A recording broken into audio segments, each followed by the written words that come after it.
Annie from Thursday Pools here. The next one is another really common question to ask your dealer. What is the installation process like and how long will it take? Be prepared for a mess. Your yard will look like a construction zone for a time.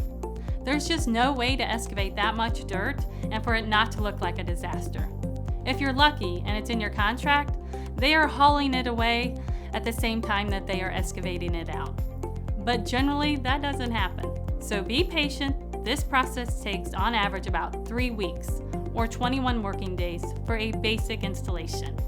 If subcontractors or third parties are involved for hardscaping, landscaping, electrical, retaining walls, or fencing, then your project will take longer.